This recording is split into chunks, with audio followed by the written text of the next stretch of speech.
역사상 가장 큰 비핵폭발 사건 중 하나인 블랙홈 폭발은 자유의 여신상에 심각한 피해를 입혔지만 무너뜨리지는 못했습니다. 자유의 여신상의 튼튼한 철제 프레임은 납작한 철근으로 구리 외피와 연결되어 있습니다. 흥미롭게도 이 평평한 막대는 구부러질 수 있습니다. 구리 외피에 강한 힘을 작용하면 이 디자인에 어떤 일이 일어날까요? 평평한 막대가 구부러지는 것을 볼 수 있습니다. 이 유연한 막대가 스프링 절연체 같은 역할을 하여 동상에 전달되는 힘이 크게 줄어듭니다. 바로 그날 동상이 쓰러지는 것을 막을 수 있었습니다. 이 조각상의 아름다움은 분명히 구리 외피에 있습니다. 여러분이 보고 있는 것이 맞습니다. 이 조각상은 하나의 단단한 조각처럼 보이지만 실제로는 두께가 2.3mm에 불과한 많은 구리판으로 구성되어 있습니다. 구리판들을 서로 나사못으로 연결하여 이 아름다운 조각상을 만들었습니다. 여기서 핵심은 동판 위에 자유의 여신상의 세부 부분을 얼마나 완벽하게 구현할 수 있었는가 하는 것입니다.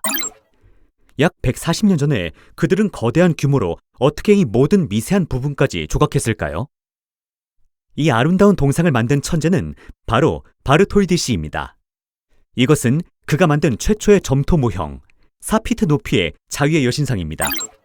그는 4피트 높이의 이 모형을 151피트 높이의 최종 모형으로 바꾸고 싶었습니다.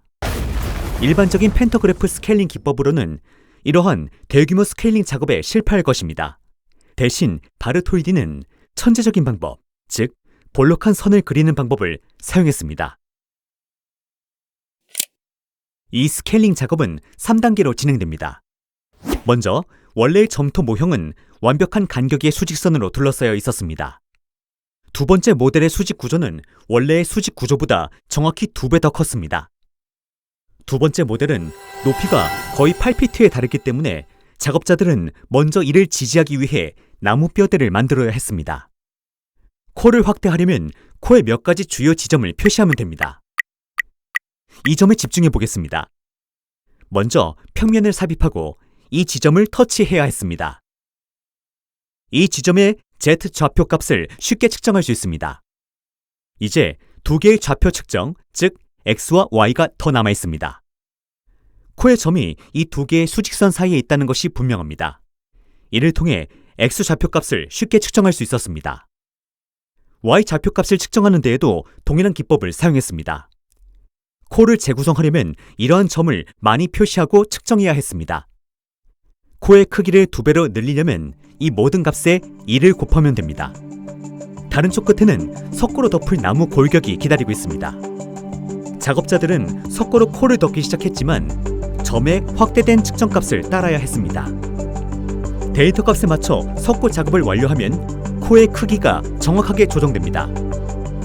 전체 모델의 스케일 작업을 위해 수천 개의 데이터 포인트가 전송되었습니다. 이중 측정을 통해 스케일링 작업을 쉽게 교차 비교할 수 있습니다. 바르톨디는 최종 실물 크기 모형에 도달하기 위해 2번의 스케일링 작업을 더 진행했으며 그때마다 동상에 더 많은 디테일을 추가했다고 합니다. 최종 석고 모형은 스튜디오에 보관할 수 없었기 때문이죠. 대신 조각상을 여러 조각으로 나누었습니다. 이제 무늬 세공 기법인 레푸세 작업의 마법이 시작됩니다. 최종 석고 모형에서 작업자들은 나무 골격을 제작합니다. 이 나무 골격은 의복의 한 부분의 모양에 맞춰 제작되었습니다. 얇은 구리판을 나무 골격에 대고 망치로 두드렸습니다. 이렇게 해서 구리판은 석고 모형과 똑같은 모양을 만들 수 있었습니다. 망치질은 안쪽에서 이루어졌기 때문에 다른 표면은 망치 자국이 없이 매끄러웠습니다. 프랑스 장인들은 총 300개의 구리판을 만들었습니다. 이제 문제는 서로 다른 판을 완벽하고 튼튼하게 연결하는 방법이었습니다. 이를 위해 그들은 리베팅 기법을 사용했습니다. 여기 흥미로운 질문이 있습니다. 동상의 옷에서 겹쳐진 구리판과 작은 리벳을 쉽게 볼 수 있습니다. 그러나 얼굴에는 겹치거나 리벳이 보이지 않습니다. 이는 손과 발에서도 마찬가지입니다. 이 부위에서는 작은 선만 관찰할 수 있습니다. 이것이 어떻게 가능할까요? 그림과 같이 일반적인 리베팅 방식은 양쪽에 리벳 헤드가 생깁니다. 동상을 우아하게 보이게 하기 위해 엔지니어들은 이 부분에 카운터 싱크 리벳을 사용했습니다. 시트가 겹치지 않았기 때문에 구리 스트립을 추가한 다음 리베팅 작업을 수행해야 했습니다. 이 기술은 리벳의 외부 돌출을 방지해줍니다. 엔지니어들은 동상에 세련된 느낌을 주기 위해 이 정도의 세심한 주의를 기울였습니다. 리벳으로 고정된 구리판은 철제 골조 스트립으로 지지되었습니다. 다음으로 큰 문제는 이 조각들을 어떻게 수직으로 세워 강한 바람에도 무너지지 않게 할 것인가 하는 것입니다. 이 판들은 강력한 내부 지지대가 필요합니다. 여신상에 피부를 지지하는 골격을 만드는 방법을 몰랐던 바르톨디는 당시 가장 유명한 건축가인 유진 비올렛 르딕에게 도움을 요청했습니다. 유진 비올렛 르딕의 해결책은 여러 개의 구획으로 구성된 벽돌벽을 세우는 것이었는데, 이 구획은 나중에 모래로 채워지고 구리 외피가 전체 구조를 덮게 됩니다. 이 구조는 확실히 바람의 힘에 대해 엄청나게 강합니다. 바르톨디는 자신의 공학적 문제가 끝났다고 생각했습니다. 하지만 1879년 그는 구조물에 대한 자세한 엔지니어링 계획을 남기지 않고 세상을 떠났습니다. 이번에 바르톨디가 만난 사람은 다름 아닌 몇 년 후 에펠탑을 세운 구스타프 에펠 씨였습니다. 에펠의 구조는 유진 비올렛 르딕과는 완전히 달랐습니다. 더 날씬하고 현대적이었죠. 위쪽으로 갈수록 가늘어지는 이 4개의 거대한 빔은 에펠탑 내부의 주요 중앙 철탑입니다. 이 구조물은 수평 및 경사진 철근으로 보강되었습니다. 에펠이 동상의 손을 지지하는 구조물을 설계한 방식을 보십시오. 중앙 철탑의 주 기둥에는 대들보 세트가 장착되어 있습니다. 이 대들보는 받침대에 고정되었습니다. 이제 텐션바의 긴 여정이 시작됩니다. 이 대들보들은 받침대에 내장된 하부 대들보들과 연결됩니다. 이 거대한 텐션바 너트를 조이면 동상의 전체 철 구조물이 받침대에 단단히 결합됩니다. 에펠은 철제 구조물을 매우 튼튼하게 만들었습니다. 정말 천재적이죠? 이미 배운 것처럼 유연한 플랫바는 구리 외피를 튼튼한 철제 프레임에 연결합니다. 이렇게 해서 에펠은 외부의 바람이 불 때 구조물이 약간씩 흔들리는 것을 방지했습니다. 이 여신상 미니어처에서는 동상의 중앙 코어와 피부 사이를 연결하기 위해 두꺼운 막대를 사용했습니다.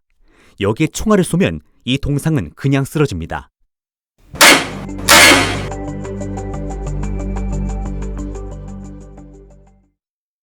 두 번째 모델에서는 얇고 유연한 막대를 사용했습니다. 보시다시피 이 조각상은 넘어져도 살아남습니다. 피부의 진동이 총알의 에너지를 흡수할 수 있었기 때문이죠. 총알을 무겁게 만들기 위해 중간에 강철 공을 추가했습니다. 그러나 여기서 그들은 철과 구리 사이의 전기화학 반응이라는 또 다른 문제에 직면했습니다. 철과 구리가 직접 연결되면 불과 몇 년 안에 금속이 부식됩니다. 에펠은 금속 사이에 천연 수지로 코팅된 성면 조각을 삽입하여 이 문제를 해결했습니다. 파리에서는 동상의 최종 형태와 아름다움을 완성해가고 있습니다. 하지만 뉴욕에서는 동상의 받침대를 세우는데 큰 재정적 위기에 직면해 있습니다. 게다가 건설 장비와 자재를 섬으로 옮기는 것도 또 다른 큰 과제였습니다. 파리에서 완성된 동상은 받침대 없이 최종 목적지를 기다리며 참을성 있게 기다리고 있습니다. 뉴욕의 받침대 작업은 매우 느리게 진행되고 있었습니다. 1885년 1월 바르톨디에게 기회가 왔습니다. 그는 자유의 여신상의 여행을 준비하기로 결심했습니다. 인부들이 자유의 여신상을 조심스럽게 분해하는데 거의 반년이 걸렸습니다. 그들은 자유의 여신상을 214개의 나무 상자에 포장하여 프랑스 해군 함정에 실었습니다. 모국위원회는 기금 마련에 어려움을 겪고 있었고, 한때는 여신상의 받침대 마련이 불가능한 꿈처럼 보였습니다. 이때 구세주처럼 신문 발행인 조셉 플리처 씨가 뛰어들었습니다. 그는 자신의 신문인 더 월드에서 기금 모금 캠페인을 시작했습니다. 그는 사설을 통해 동상 건립에 기부하지 않는 부유한 미국인들을 조롱하고, 한편 기부를 행한 평범한 미국인들의 이름을 인쇄하여 기부를 장려했습니다. 플리처는 단 한 달 만에 25,000달러를 모금했습니다. 1885년 6월 17일 프랑스 선박은 대대적인 환영을 받으며 분해된 여신상을 싣고 뉴욕 항구에 도착했습니다.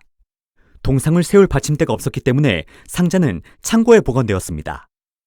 다른 많은 신문들도 더 월드의 기부 행렬을 따랐고 대중의 열기는 상당히 커졌습니다.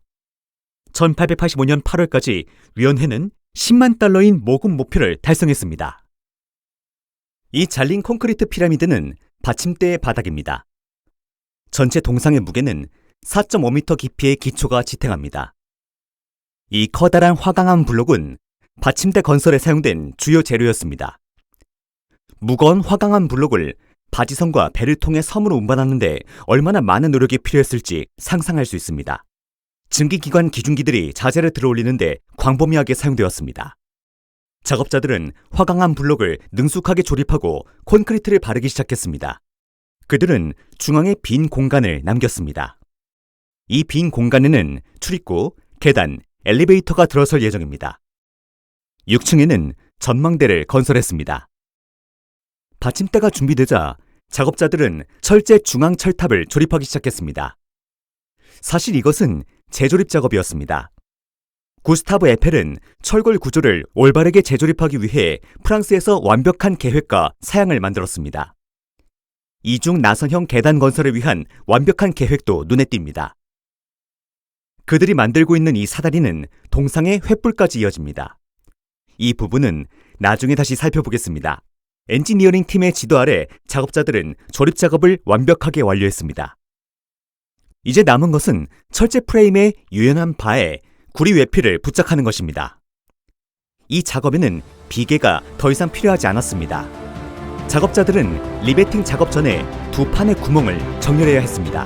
바르톨디는 동상 재건 작업에서 중요한 역할을 했습니다. 그는 이를 위해 여러 차례 미국을 방문했습니다.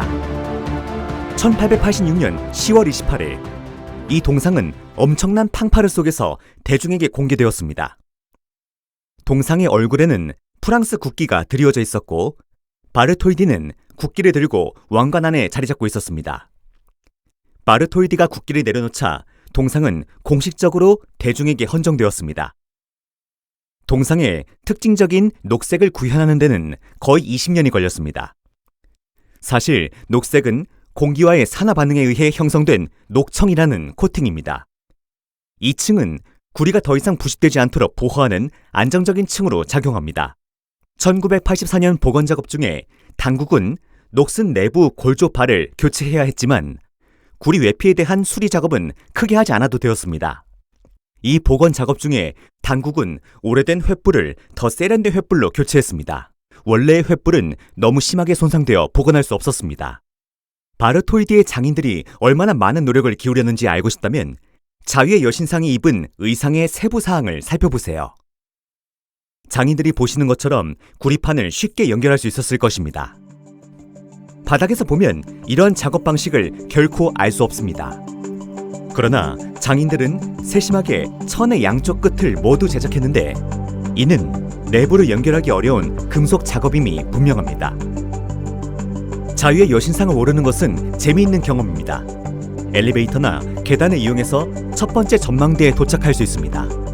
여기서 잠시 휴식을 취하세요. 계단을 몇 개 더 오르면 이제 진짜 등반이 시작됩니다. 아름다운 나선형 계단을 통해 동상의 꼭대기에 도달합니다. 이번에는 계단만 있고 엘리베이터는 없다는 것을 기억하세요. 정상에 오르려면 146개의 계단을 올라야 합니다. 오르는 도중에 피곤하다면 중간에 휴식처가 거의 없으니 참고하세요. 올라가는 동안 위에 또 다른 나선형 계단이 보일 수 있습니다. 이 계단은 실제로는 올라가는 것이 아니라 내려가는 데 사용됩니다.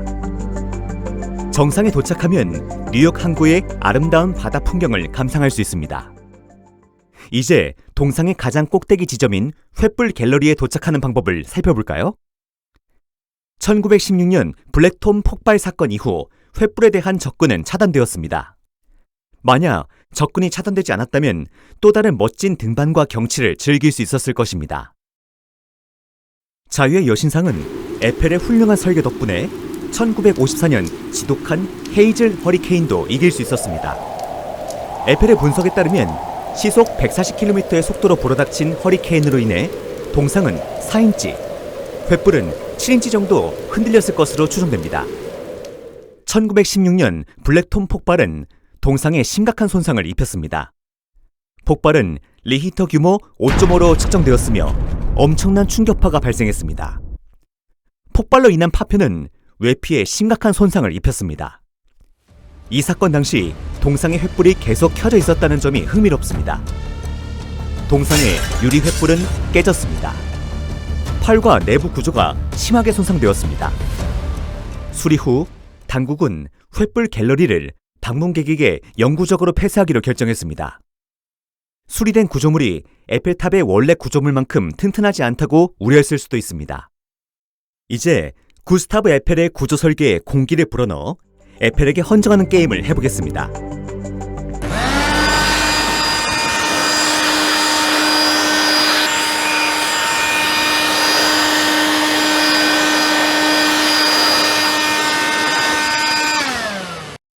철근의 굴곡을 관찰하는 것이 즐거웠고, 떠나기 전에 페트론에서 저희를 후원하는 것을 잊지 마세요. 이 채널은 페트론의 지원 덕분에 살아남을 수 있었습니다. 잘 지내세요. 또 만나요.